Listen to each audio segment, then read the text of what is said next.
There we go. Hello. I thought I'd answer a really important question I was given the other day, which is basically what are the reasons for stiff drawings? And it's an important one. I would say the most common reason in my head that people will have stiff drawings is because they just need to observe. And in terms of what I mean observe and look and just really study everyone around you, even yourself. Just sit there and actually notice how people move, how they stand, why they stand that way, and how or what makes them change that.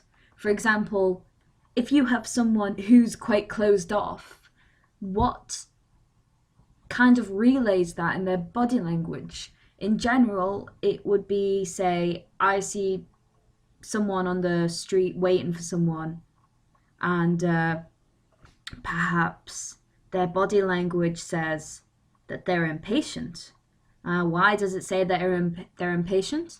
Perhaps their arms are very very folded, which says straight away they're closed off, and their feet are tapping. They're looking around, and they have their brows furrowed because they don't want to be out. It's cold. They don't like this. They just want to go out. But sadly, they have to stand there. Now, I wouldn't know about this unless I actually observed people as much as I did. And when you're observing, you have to ask yourself, why are people doing that?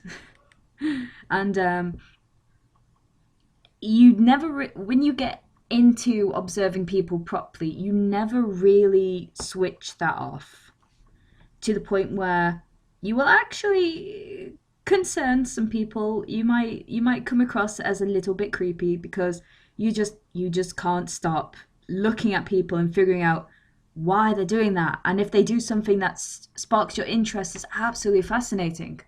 So if someone's asked you a question and then they've started rubbing their chin or their lips, that shows that they feel like they've stepped a boundary, and that's absolutely interesting. It's something that I want to relay. It's something I want to remember, and sometimes I might even laugh and tell these people, "Oh, you just did that thing. I know why you did that." And the general response what you will get is astonishment and absolute horror.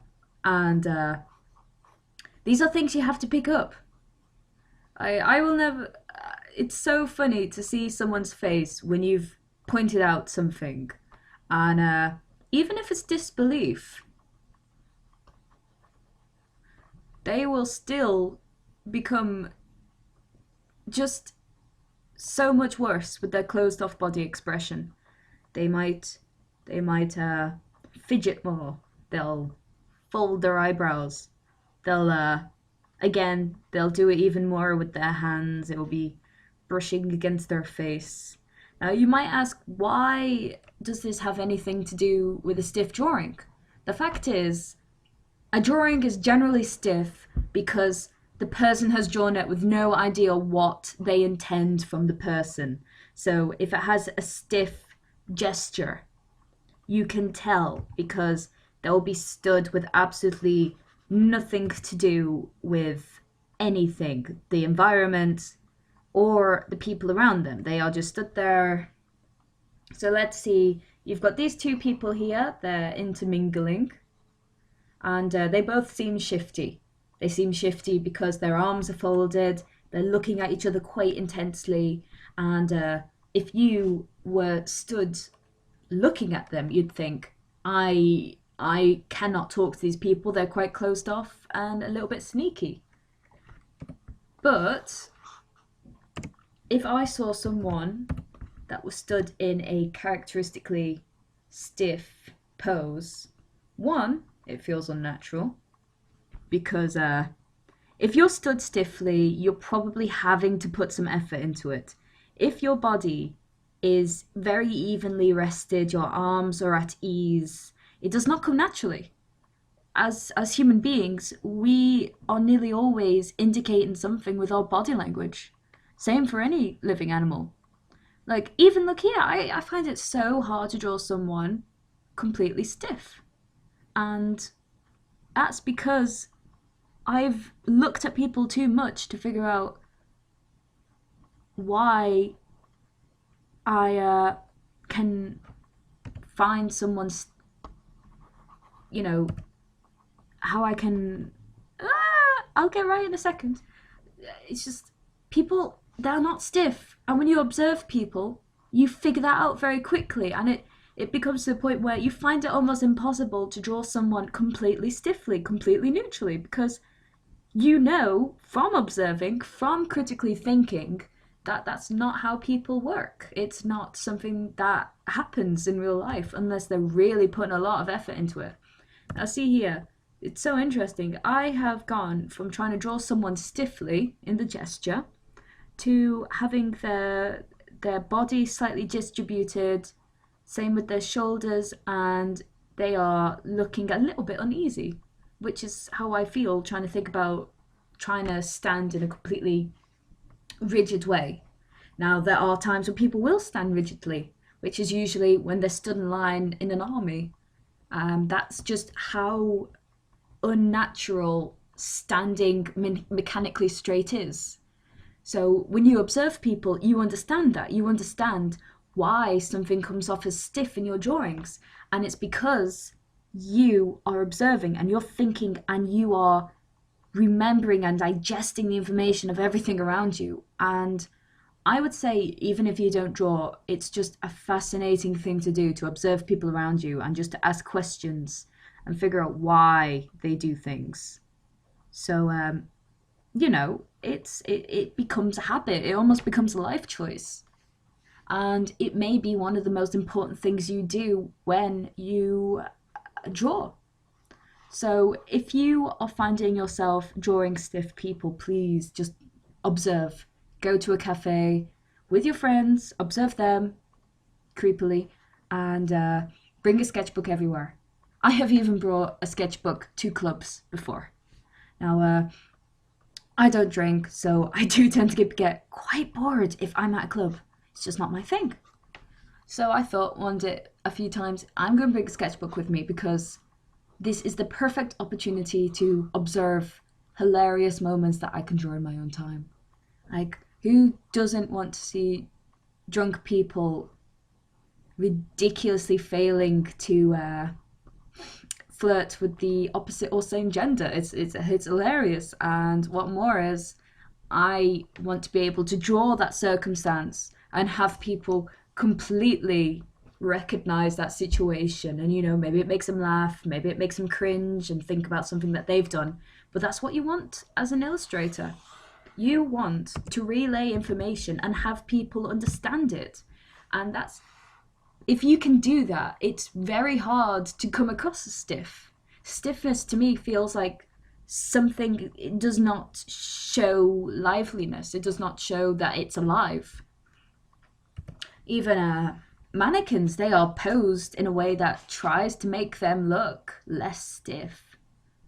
Now, another important part of whether, oops, sorry about that, is gesture. Now, this is related to observation because you observe a gesture and you understand it and you relay that information. So, again, to understand gesture, you have to observe it. And to observe gesture, you either look at people or you go on websites like Pixel Lovely and you do quick drawings. So say Pixel Lovely is amazing. It's a great resource that I always tell everyone about. And you just draw people. Like this drawing here, I'm not doing with reference. If I did do it with reference, I'd probably be much better already. But I'm drawing the legs, I'm thinking about how the weight's distributed.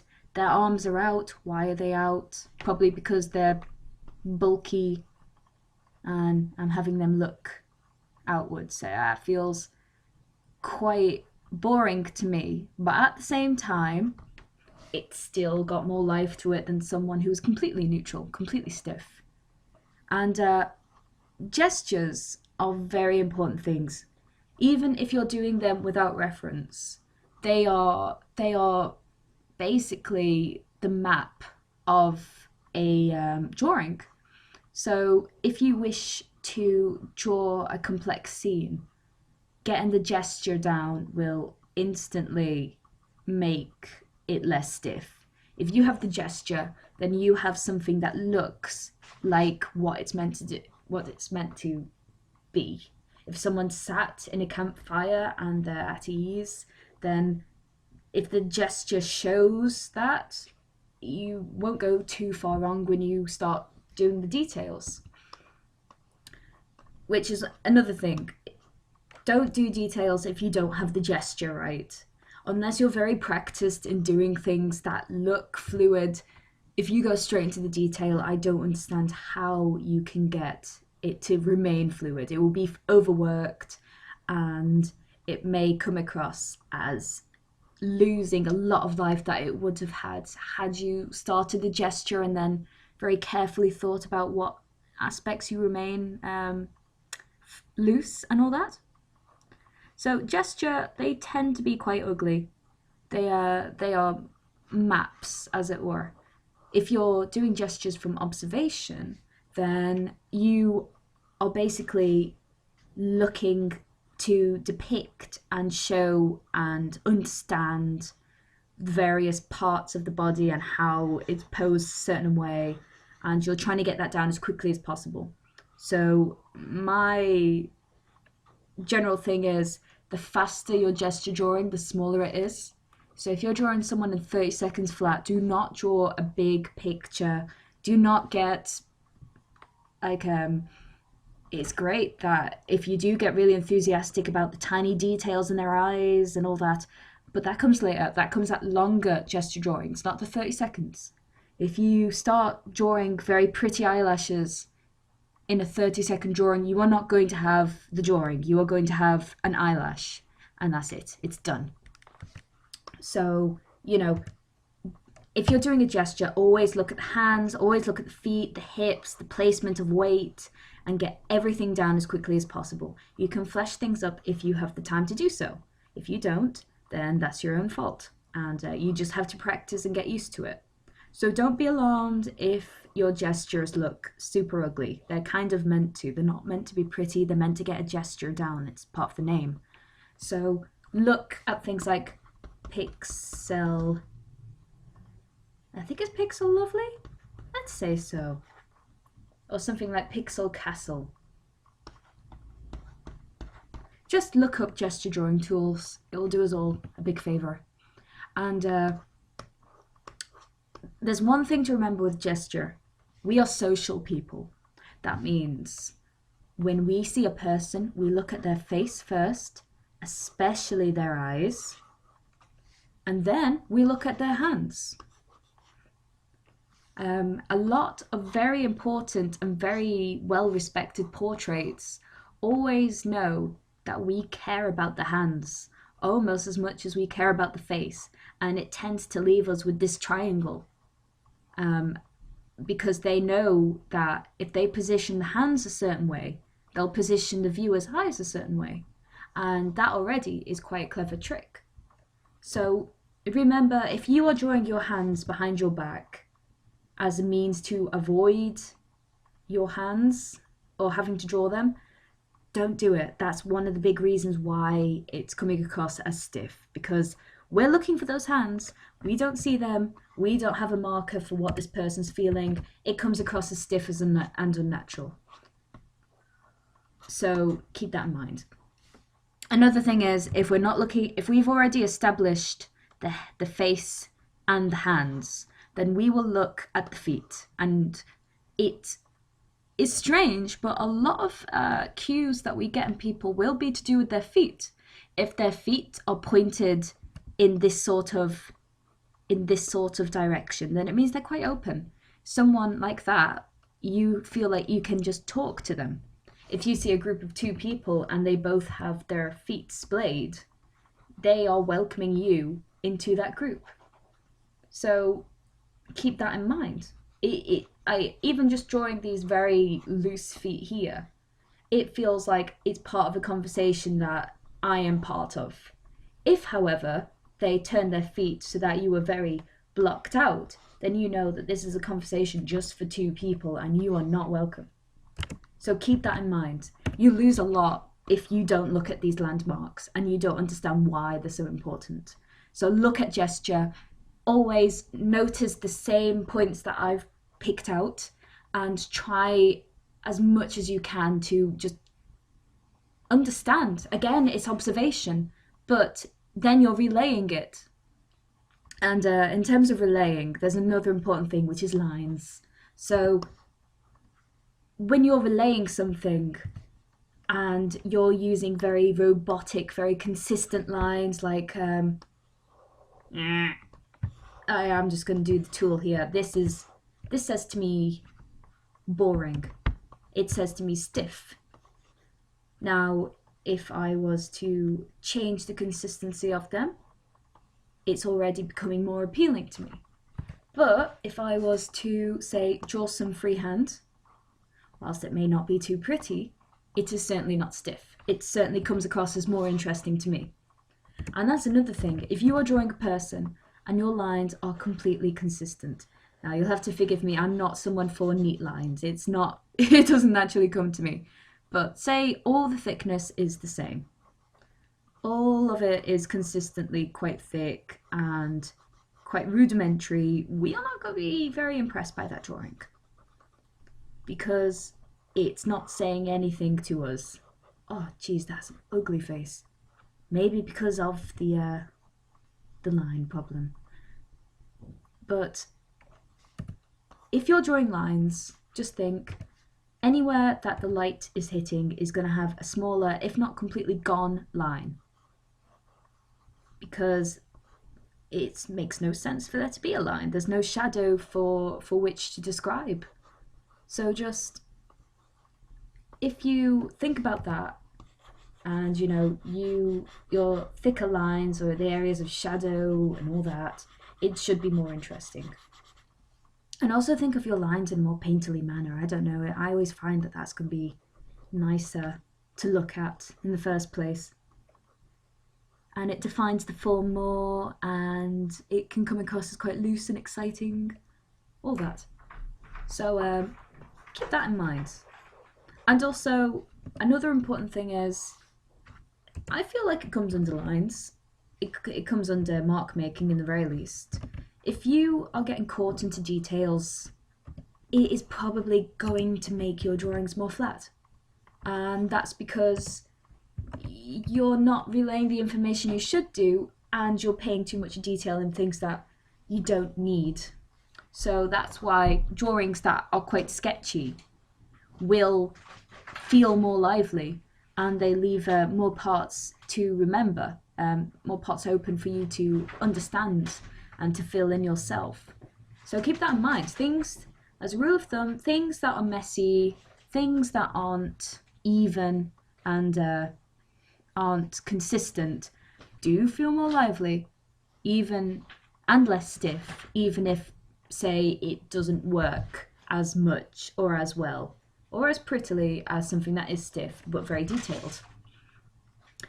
I think in terms of stiff drawings, it's almost compromise. How much are you willing to compromise to make a drawing lively? In a lot of cases, my style could be thought of as very too loose. Too much is being taken away by me just not doing details where they should be, and that's quite true. It's very true. Though when you're starting a style, you have to think of just where your style is going to get you and how far you have to push before you have to go backwards. It's from there you end up with a better style than, say, someone who just tried to tick all the boxes all the time. So, recapping, if you want to draw better, please just observe, do gesture, and always look at your lines. But it all does come down to observation. It is the most important thing you can do as an artist, or as an illustrator, or as just anything. Just observe. It's super important. And I hope you found that interesting. It's certainly an interesting topic to talk about. It's something that's very close to me. And if you have any more questions, then feel free to ask me. So thank you. Cheers.